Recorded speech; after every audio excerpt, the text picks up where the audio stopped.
इस लेक्चर में हम डिस्कस करेंगे culturing of host cell on a suitable media और उसके बाद हम बायोरिएक्टर के बारे में डिस्कस करेंगे।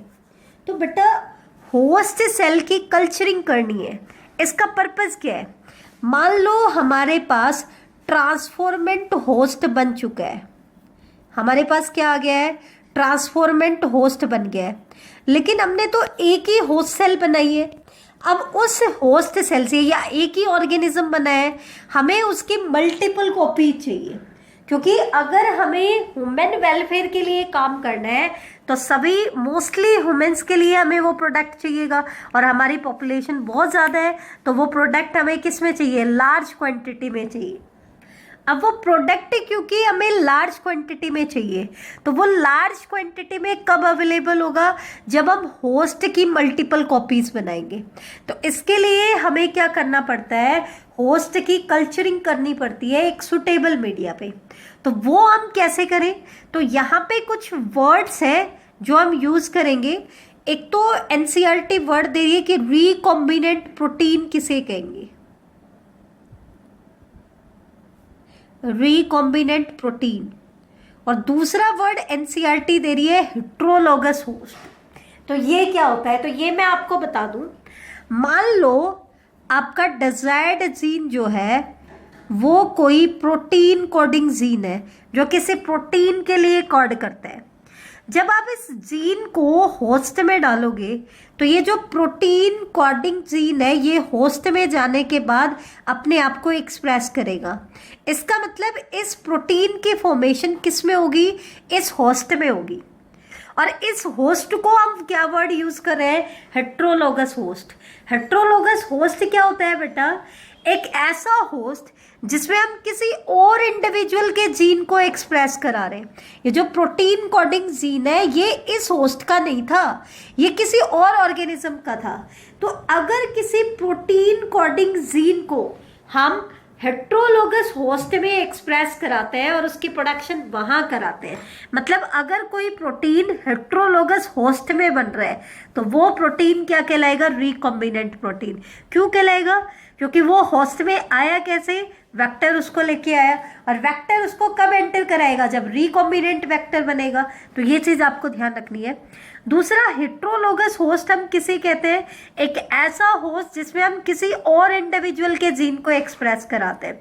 तो ये दोनों डेफिनेशन आपको करनी पड़ेगी, तो ये चीज ध्यान रखना, क्योंकि बायोटेक में जो मेन पर्पस होता है हमारा वो मोस्टली हम कोई प्रोटीन कोडिंग जीन बनाते हैं। क्या बनाते हैं? प्रोटीन कोडिंग जीन, जो किसी प्रोटीन के लिए कोड करते हैं। तो हम मोस्टली किसी प्रोटीन कोडिंग जीन के लिए बायोटेक्नोलॉजिकल प्रोसेस करते हैं। तो इसके केस में जो प्रोटीन जब किसी होस्ट में जाकर के एक्सप्रेस होगा और अपनी प्रोडक्शन करेगा तो उस प्रोटीन को हम कहेंगे रिकॉम्बिनेंट प्रोटीन, और उस होस्ट को हम बोलेंगे हेट्रोलोगस होस्ट। अब क्वेश्चन आता है कि लैब में इसकी हम कल्चरिंग करें कैसे? वो डिपेंड करता है कि हमें इस होस्ट की कितनी कॉपी चाहिए। तो दो तरह की कल्चरिंग होती है। एक तो होता है स्मॉल स्केल कल्चरिंग, छोटे लेवल पे कल्चरिंग करनी है, मतलब हमें प्रोटीन जो चाहिए या जो भी रिकॉम्बिनेंट प्रोडक्ट है वो हमें स्मॉल क्वांटिटी में चाहिए। तो स्मॉल क्वांटिटी में अगर हम चाहिए तो हम लैब के जो इक्विपमेंट होते हैं, लैब के जो वेसल्स होते हैं, उन्हीं में इसको स्मॉल स्केल कल्चरिंग हम कहाँ पे करते हैं? लैब में करते हैं, लेबोरेटरी में करते हैं। तो स्मॉल स्केल कल्चरिंग में हम क्या करते हैं? Cells are grown on cultures, culture media पे ग्रो कराते हैं इन लेबोरेटरी। लेबोरेटरी में ही हम सेल्स को ग्रो कराते हैं, और फिर सेल्स को ग्रो कराने के बाद जो आपका प्रोडक्ट है वो होस्ट सेल में बन चुका है। तो अब होस्ट सेल में आपका प्रोडक्ट है, लेकिन आपको वो प्रोडक्ट चाहिए, तो आप क्या करोगे? सबसे पहले होस्ट सेल में से इस कंटेंट को बाहर निकालोगे, दैट मीन्स एक्सट्रैक्शन करोगे, और फिर एक्सट्रैक्शन करने के बाद हम पर्टिकुलरली उस प्रोडक्ट को प्योरीफाइड फॉर्म में ऑब्टेन कर लेंगे। तो इससे क्या होगा? जब हमने होस्ट सेल को कल्चर मीडिया पे ग्रो किया तो उसने अपने आप को मल्टीप्लाई कर लिया। तो हमारे पास डिजायर्ड नंबर मिल गया।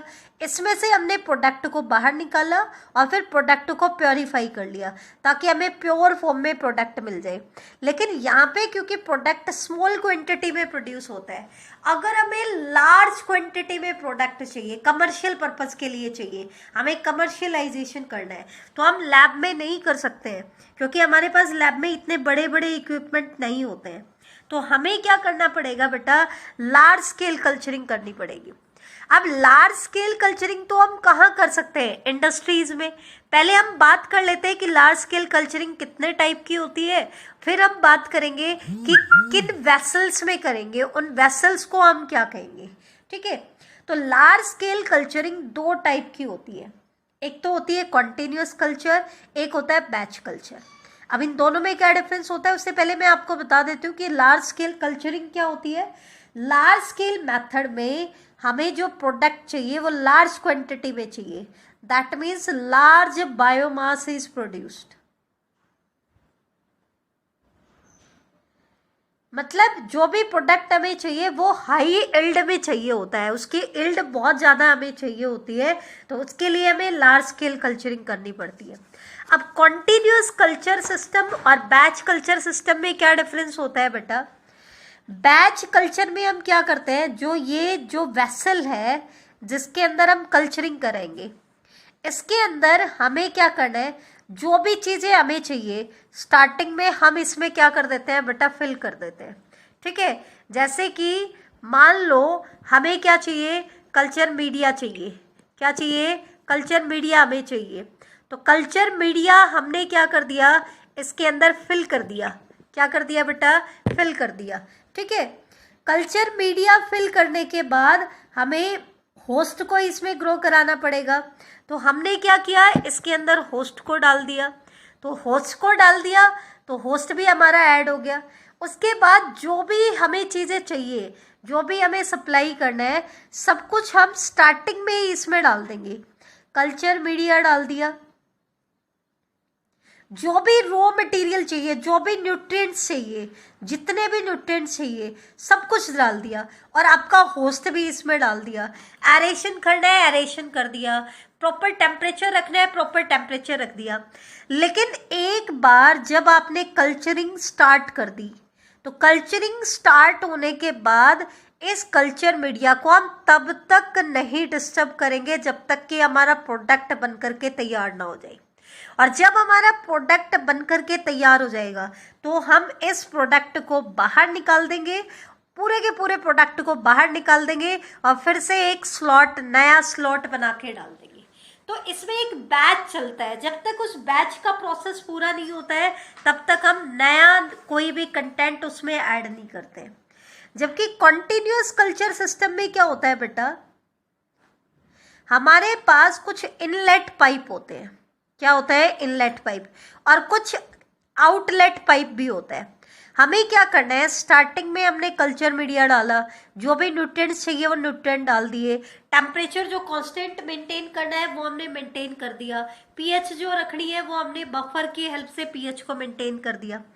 इसमें और इसमें क्या डिफरेंस है, इसमें एक बार जब हमने होस्ट को डाल दिया तो होस्ट सेल मल्टीप्लाई करना शुरू करेंगे, और जब होस्ट सेल मल्टीप्लाई करना शुरू करेंगे बेटा तो वो न्यूट्रिएंट को कंज्यूम करती जाएंगी।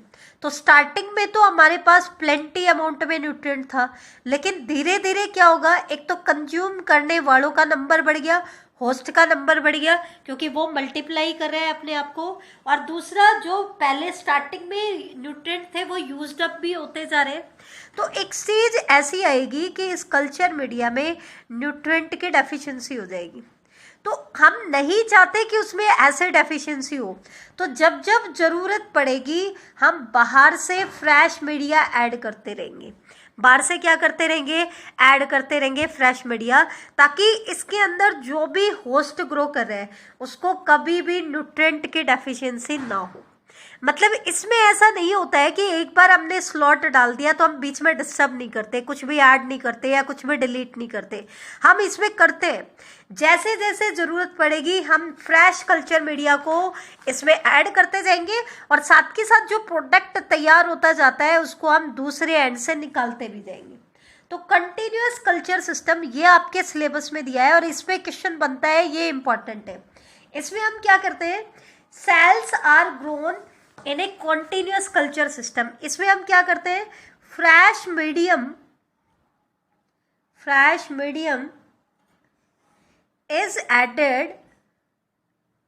is added from one side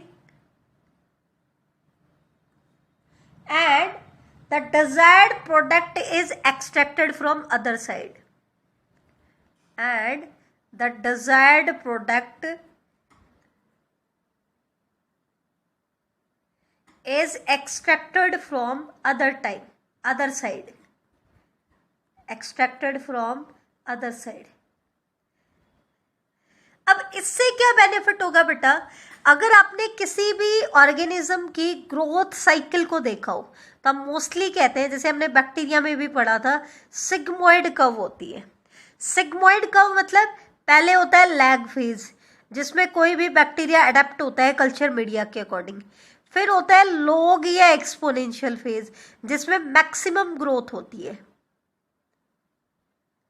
और फिर क्या आ जाता है, स्टेशनरी फेज आ जाता है। तो नॉर्मली तो क्या होता है, जब स्टार्टिंग में हम कोई भी होस्ट डालते हैं किसी भी कल्चर मीडिया में, तो स्टार्टिंग में वो बहुत स्लोली ग्रो करता है, लेकिन फिर एकदम से बहुत फास्टली ग्रो करता है। लेकिन फिर क्या होता है, तब तक न्यूट्रिएंट की डेफिशिएंसी हो जाती है, कुछ टॉक्सिक भी डिपॉजिट हो जाते हैं, ठीक है, क्योंकि ये मल्टीप्लाई कर रहा है तो क्लम्पिंग भी हो जाती है, स्पेस भी अवेलेबल नहीं होता, तो फिर वो स्टेशनरी फेज में आ जाता है। लेकिन अगर हमें प्रोडक्टिविटी ज़्यादा चाहिए तो हमें क्या चाहिए कि जो बैक्टीरिया जो है वो मोस्टली कौन से फेज में रहे, लॉग या एक्सपोनेंशियल फेज में। ध्यान रखना, वो मोस्टली कौन से फेज में रहे, लॉग या एक्सपोनेंशियल फेज में। और इसके लिए हमें क्या करना पड़ेगा, जो आपका कल्चर वेसल है उसमें एक एंड से फ्रेश मीडिया को डालना पड़ेगा और दूसरे एंड से कंटिन्यूसली निकालना पड़ेगा। ऐड क्यों करना पड़ेगा, ताकि न्यूट्रिएंट की डेफिशिएंसी ना हो। प्रोडक्ट क्यों नहीं निकालना पड़ेगा, ताकि क्लम्पिंग ना हो, क्योंकि कांटेक्ट इनहिबिशन भी होता है तो उनको स्पेस मिलेगा, साथ में प्रोडक्ट हमारा निकलता जाएगा। तो अगर हम ऐसा करते हैं, अगर हम एक एंड से फ्रेश मीडिया ऐड करते रहे और दूसरे से प्रोडक्ट को निकालते रहे, तो इससे बेनिफिट क्या मिलेगा, जो हमारा बैक्टीरिया है, जो हमारा होस्ट है, वो मोस्टली कौन से फेज में रहेगा, लॉग या एक्सपोनेंशियल फेज में। कौन से फेज में रहेगा, लॉग या एक्सपोनेंशियल में। जबकि बैच कल्चर में वो सिग्मोइड ग्रोथ शो करता है, पहले लैग फेज में रहता है, फिर लॉग में, और फिर स्टेशनरी में चला जाता है। तो अगर हमें प्रोडक्टिविटी ज़्यादा चाहिए तो हमें कंटिन्यूअस कल्चरिंग करनी पड़ेगी। तो ये तो था कल्चरिंग का सिस्टम, ठीक है। अब हम आते हैं नेक्स्ट पार्ट की तरफ, दैट इज बायोरिएक्टर।